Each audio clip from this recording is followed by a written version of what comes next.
wato gaskiya abin da ke faruwa a garin nan na game da harkokin fyaɗen nan abin yayi yawa wallahi kuwa. To a yau kwana 3 kenan ka sa an yi zama a majalisa.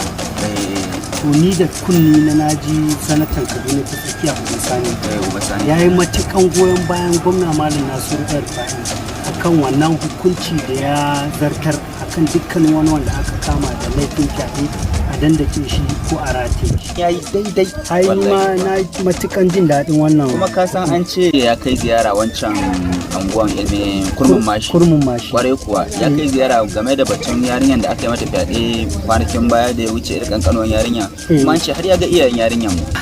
To kai da kake wannan maganan Ubasani fa wani mutum ne mai kishin talakawa. Kuma ina mai tabbatar maka da cewa mutum ne wanda damuwan talakawa yake damun shi, ballantana a ce wannan harka da ya yawa na fyaɗen nan. Ka san dukkanin wani damuwa da a ce yau damuwa ne na talakan shi, to ka ga wannan abin ya yi matuƙan damun shi a zuciyar shi, har sai ya yi ƙoƙari ya sebin wannan matsala. Ina matuƙan goyon bayan shi ne ma 100% akan wannan goyon baya da ya ba ma gwamna Nasiru El-Rufai. Ni ma ina matuƙan mai ba shi goyon baya 100% akan wannan al'amari. Kai ko ni? Ai ni ma ina goyon bayan wannan al'amarin 100%. Duk wani wanda ya aikata laifi irin wannan na fyaɗe to a mishi kamar yadda mai girma gwamna ya zartar, kuma kamar yadda mai girma sanatan Kaduna ta tsakiya Ubasani shi ma ya goyi baya 100%. Mu muna goyon baya 100%. Babu wani abu da zamu taya shi sanata Ubasani da shi, sai dai kawai ta mishi Allah ya kara taimakon shi, kuma Allah ya kara saka mai kishin talakawa a cikin zukatan. Amin. Ne kawai. Tamu da shi ne zare ne. Ko tamu da shi. Dan jike ne. Ko tamu da shi tamu. Kai, haba lalla, kuna ka tamura, me ke faruwa haka?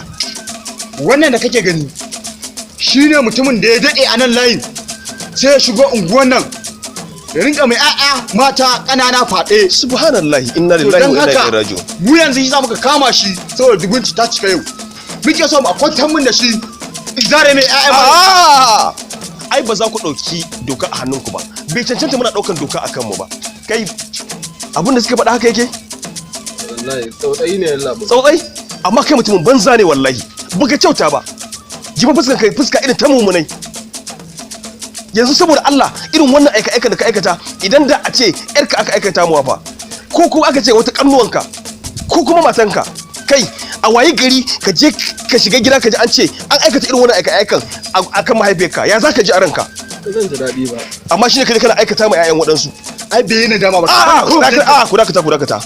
Bai kamata ku ɗauki mu rika ɗaukan hukunci akan mu ba, saboda abin da yake faruwa sanata Ubasani ya bayyana cewa gwamnatin jihar Kaduna ta ɗauki ƙwaƙwaran mataki kuma mummunan mataki akan dukkanin wani mahalukin da ya aika irin wannan aikin faɗi. Ta ɗaukan musu ko kuma ta gabatar da hukuncin rataya a kansu. Saboda haka ku yi haƙuri, bari a kira jami'an tsaro su tafi da shi domin a gabatar mashi da hukuncin da ya cancanta a kan shi. Shikenan za mu riƙe shi. Hello?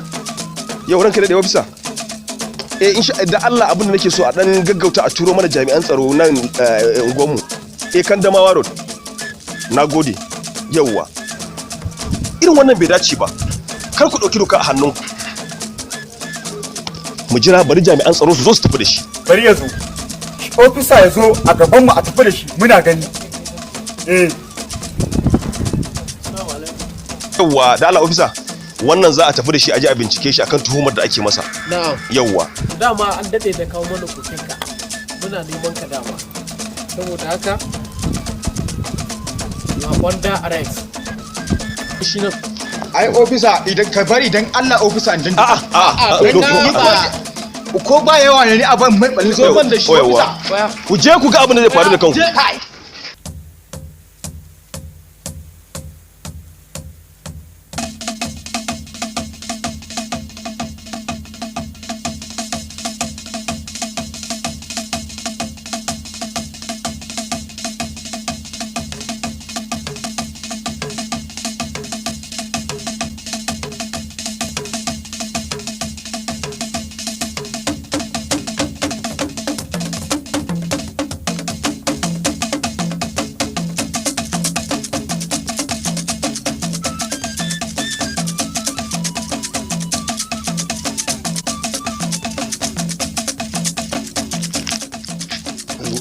kake faɗa gobe zan ƙara miki kin ji ko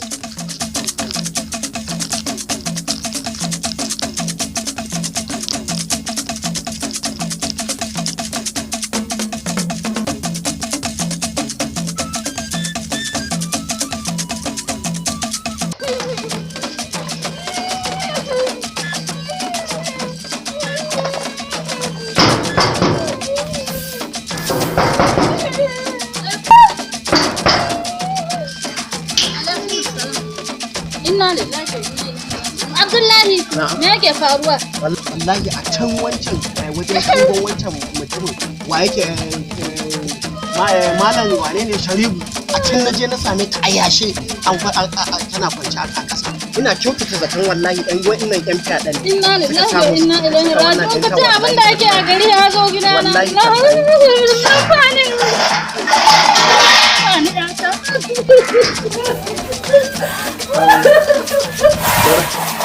Gare ku jama'ar jihar Kaduna baki daya gargadin jan kunni kuma da goyon baya daga sanatan Kaduna ta tsakiya wato Malam Uba Sani akan hukuncin dandaka ko kuma rataya da mai girma gwamnan jihar Kaduna wato Malam Nasiru Ahmad Erfa'i ya zartar akan dukkanin wani wanda aka same shi da sa hannu akan yi wa 'yan mata ko kuma ƙananan yara fyaɗe. Wannan sako ne daga sanatan Kaduna ta tsakiya wato Malam Uba Sani.